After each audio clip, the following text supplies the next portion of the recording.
good evening, everyone. It is a great privilege to debate and discuss an ethical subject a mere stone's throw from the headquarters of perhaps one of the world's greatest ethical thinkers, Aristotle, and the Lyceum.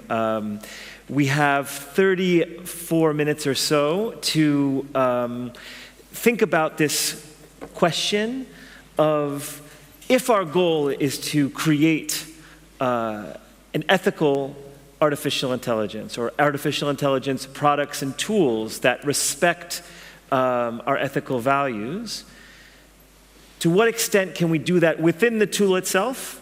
And to what extent do we need outside actions in the form of regulation, policies, treaties, to achieve that goal of ethical AI? So we decided we would start with a concrete example.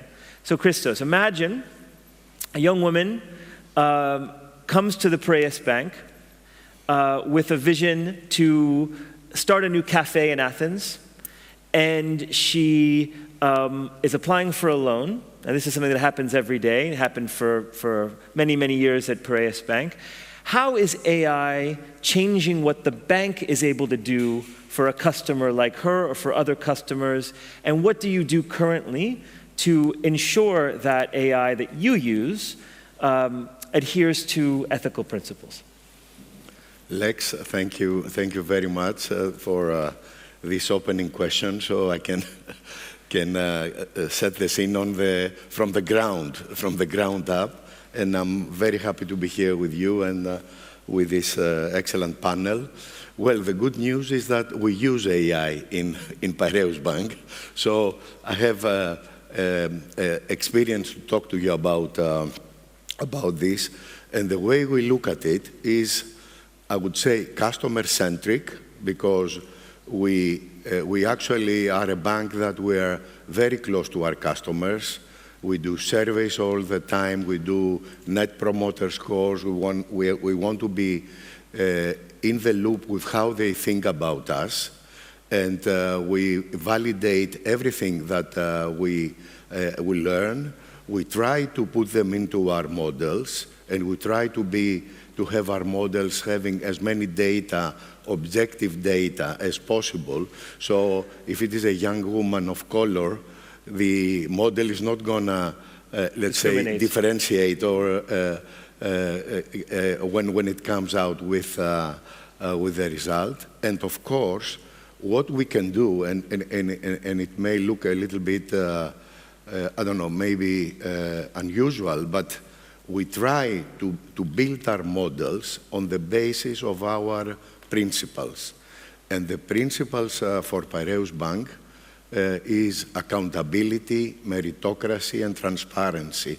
And these are the principles that the whole bank is actually operating on, and I'm very proud to say that. And the way we approach the modeling, and we have been using models now. The latest version of language models, of course, is Gen AI for a few years, is to have these values embedded into the modeling.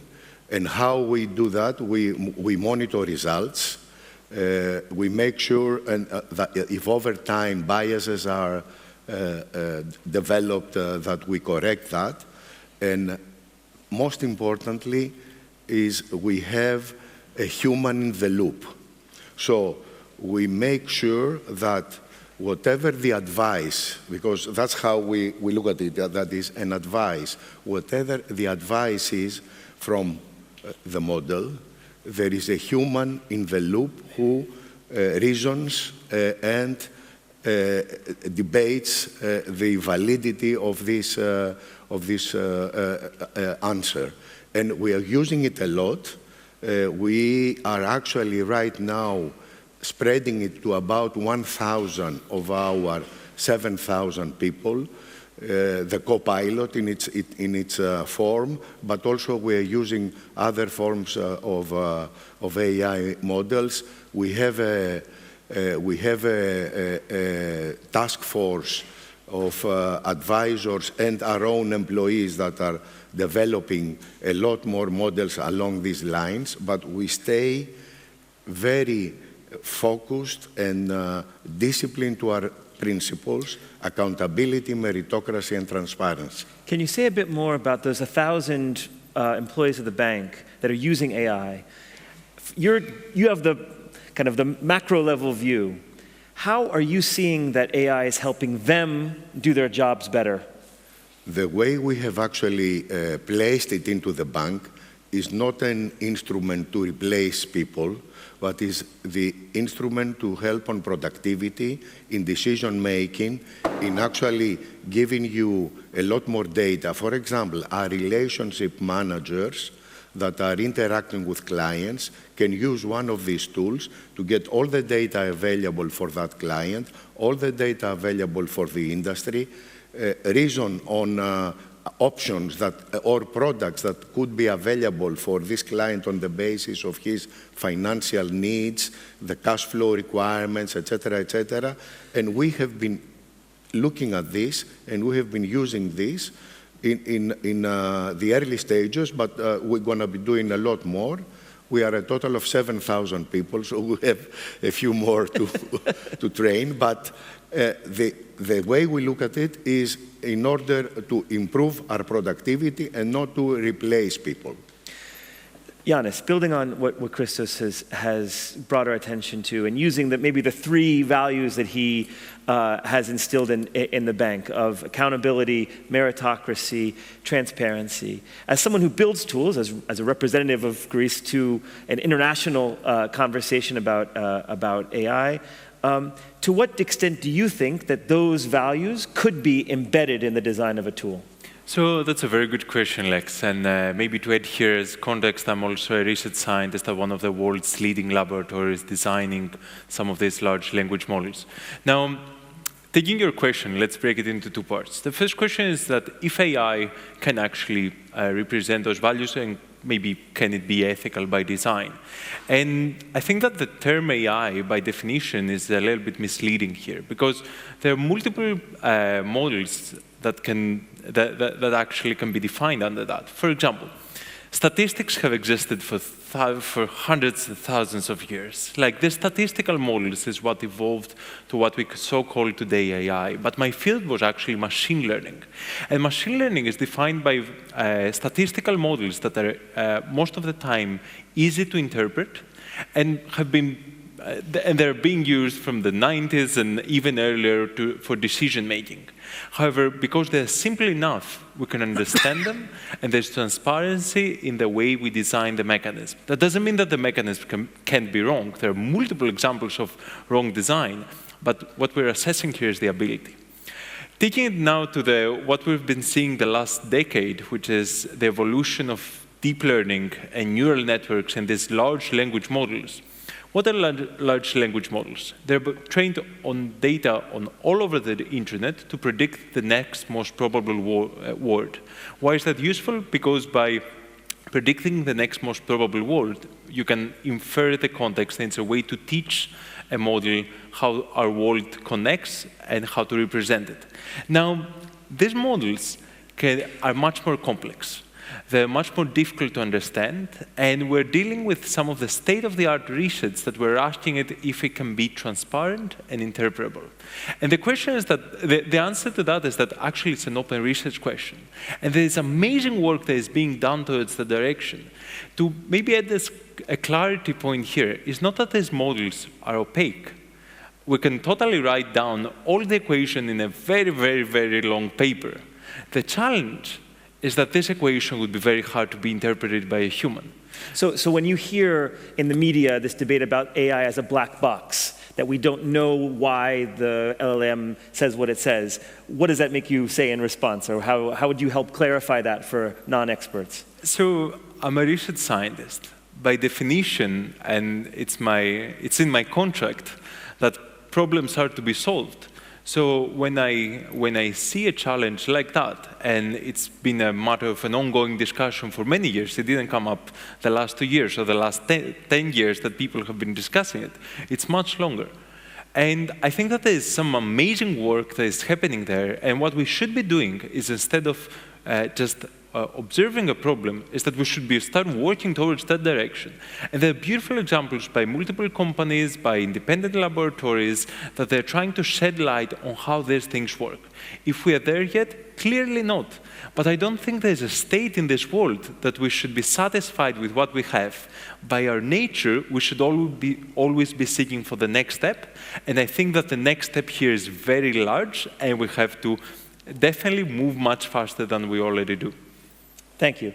Stelios, you teach ethics. You've been teaching ethics for many years.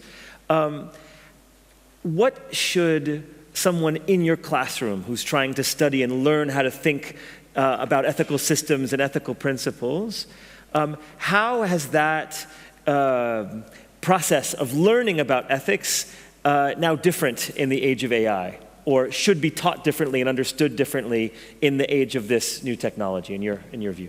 Well, first of all, let me say that I'm very happy to be here and to learn from our friends, because sometimes I'm very much high up in the clouds and I don't see things from the ground up. But up in cloud cuckoo land up there? I mean the theory cloud or theory. Now the question is, how is this theory cloud somehow assisted or somehow absorbed by AI systems? And how do we instill or embed this theory cloud or whatever it contains in the systems so that the systems can become useful to us and not dangerous? Now, the students, for instance, as you asked, how do the students learn and what do they learn?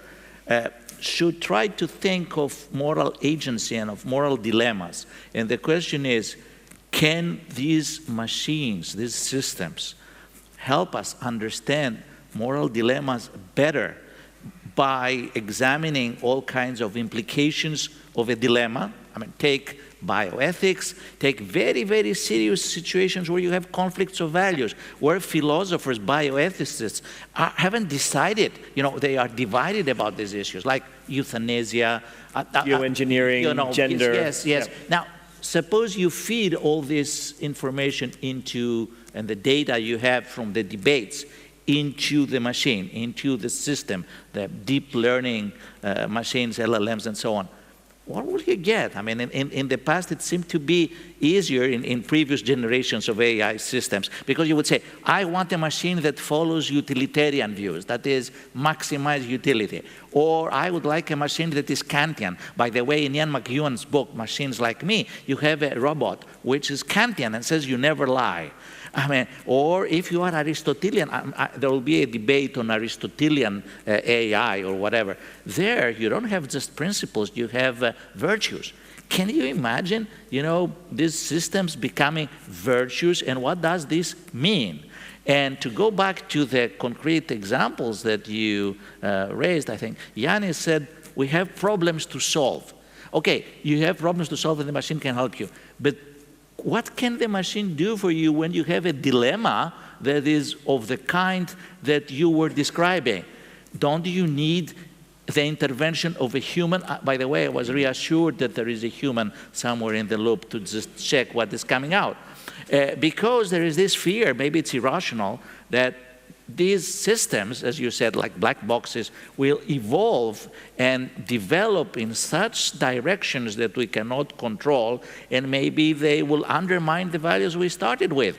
But even to start with, you said meritocracy. Okay, that's part of your values. Of the values that you have fed into the machine. Well, now there are debates about meritocracy itself. There is a book by Michael Sandel, the famous American philosopher, The Tyranny of Merit. So suppose one of your systems, one day, becoming very wise through having all the data, including Sandel's book, starts questioning meritocracy and saying, no, there are other principles like stronger equality or whatever. So how really do we interact? The machines are becoming a little like us to the extent that they become parts of our form of life. Not only that, but also, as Yannis was saying before, extension. They seem to be like extensions of our intelligence and of our mind. And then, do we still control them? Well, I mean, the scenario that you describe is, I think, a very positive one if, like the civic festivals of Athens, the technology brings out in the open moral or ethical dilemmas that are implicit or have been ignored. I think one of the great fears that I see in the debates around AI is that so many of the ethical risks are invisible. So what do you three look at as the perhaps invisible ethical risks that we should be aware of or mindful of when it comes either to the creation of the tool or the regulation of the tool by governments or by business policies? What are your thoughts? Look, I think there is no doubt that, this is an issue that will be debated and discussed for quite some time. I mean, there will be, on the one hand, situations where ethics and the way they are applied are, not in the norm sometimes. Other times there will be. The problem is the issue is whether you will have the reasoning and the human, let's say, oversight to actually, at the end of the day, decide what is what is right and what is wrong. I mean, that's at the end of the day where it boils down to on many of those philosophical questions. And of course, there is not a black and white answer. There's not an answer yes or no. There is always a debate around this, but ultimately, the human mind and the humans have to have the last word. We cannot rely on the machine to give us, maybe we can rely on giving us the options and the dilemmas, but we will have to decide at the end of the day what is ethical and what is not, as a human being, not coming out of the machine. And I'll pick it up from Christos, and looking at this beautiful audience, I'd say that, like, if we ask, by the way, if we ask every single one of you a question about ethics, it's highly probable that we all have different beliefs, and it's highly probable that we don't agree.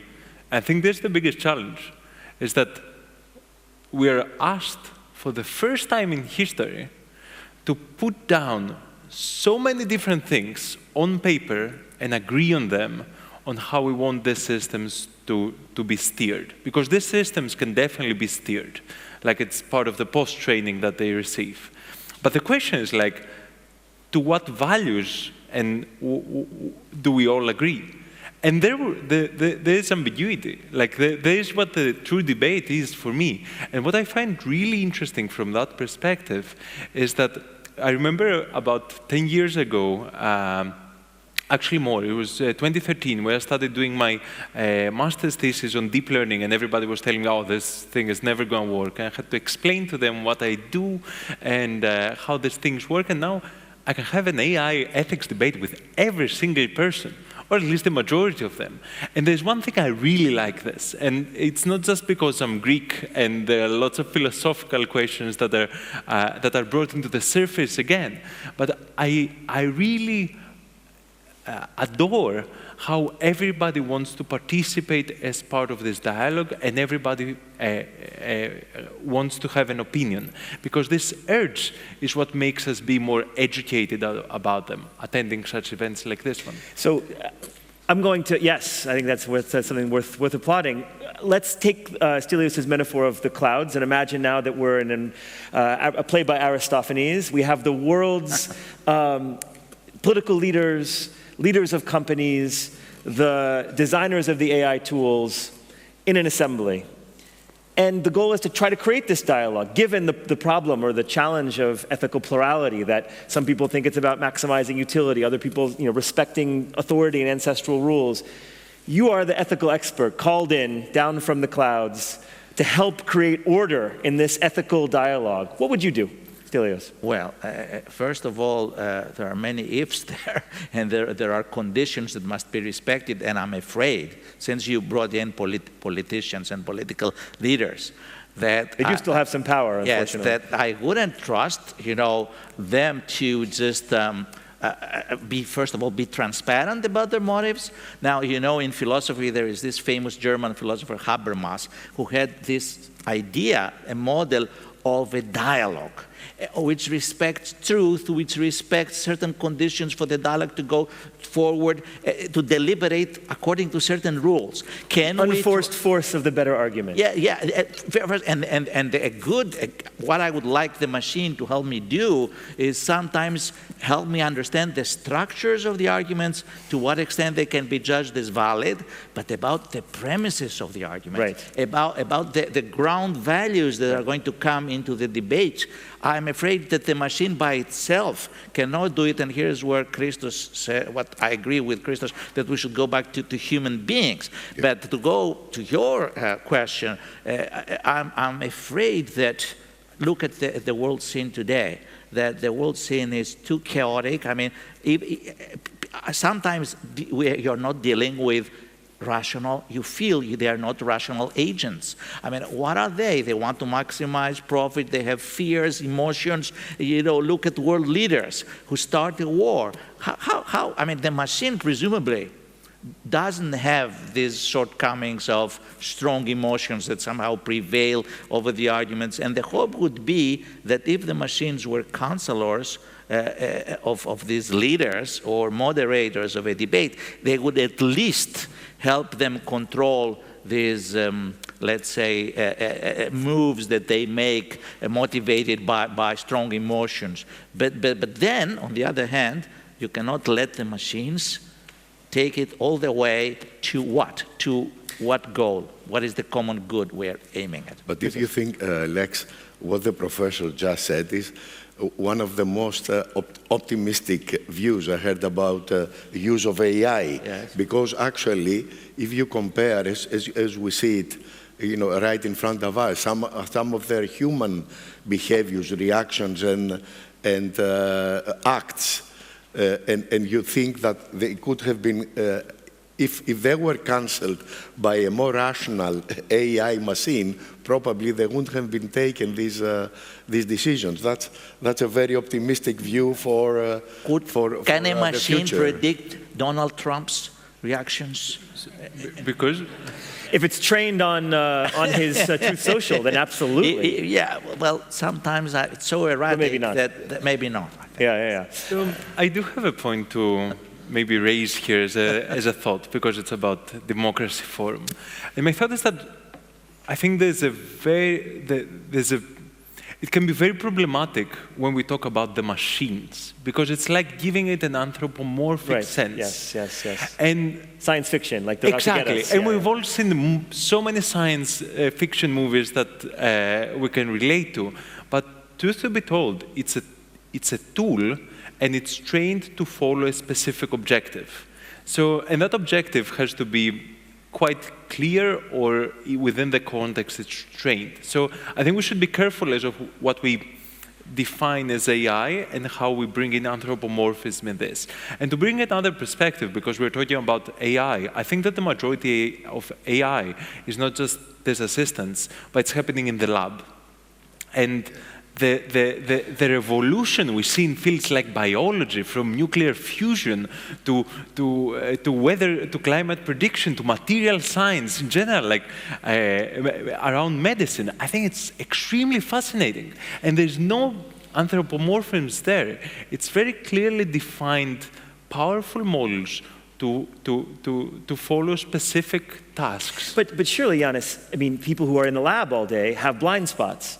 And you, with a foot in the lab and a foot in this international policy conversation, I'm curious, what is the blind spot you think that the tool builders, the technologists and the researchers have, that maybe the folks with their finger on the pulse of people's fears and hopes in the greater public could complete, and vice versa. What are you talk to politicians all the time in these policy debates. What do the politicians not understand? What are their blind spots when it comes to technology? And how could we kind of work on each other's blind spots in this larger conversation? Lex, I'm sorry, but you may find me disagree with the idea of people having blind spots. I think we all have different opinions. Or partial understanding. And we all come from different backgrounds. And what we truly need, and I know we're fully aligned in this, is we need more multi-stakeholder discussions. I think that maybe to structure it in two levels. The first one is that as citizens, the first thing I would encourage everybody is to familiarize with these tools. Be cautious. It's not that I think we should always be cautious when every change is happening, but we should definitely familiarize and not be technophobic about something that is set in stone that it's going to happen. So the earlier we familiarize, what we see from multiple reports coming in is that the higher the uptake will be for the country or for the individual. Now, taking it at a higher level, I think that we have representatives to represent us in the dialogue because it's very complex matters that need to be thought, and that's why we need multiple stakeholders from all sides, as again, in such forums.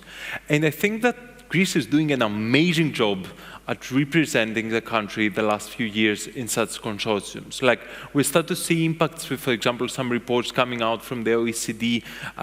Just a few days ago, where we saw that Greece was mentioned all around the places as an example on AI on using AI in governance. So I think we should participate. At an individual level, we should educate ourselves.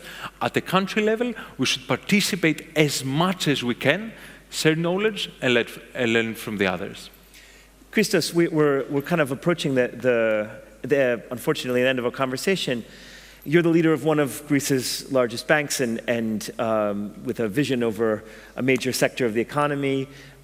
If you could just condense your advice to a business leader seeking to use AI in their business in a responsible and ethical way, what would be your advice? I would say use it as a tool to help you in understanding better the problem, in actually helping you on your decision making, but you be the ultimate judge of where are you going to be finally moving on the decision. That's the best advice I could give, and that's what I think we are trying to do in the bank when we approach the issue.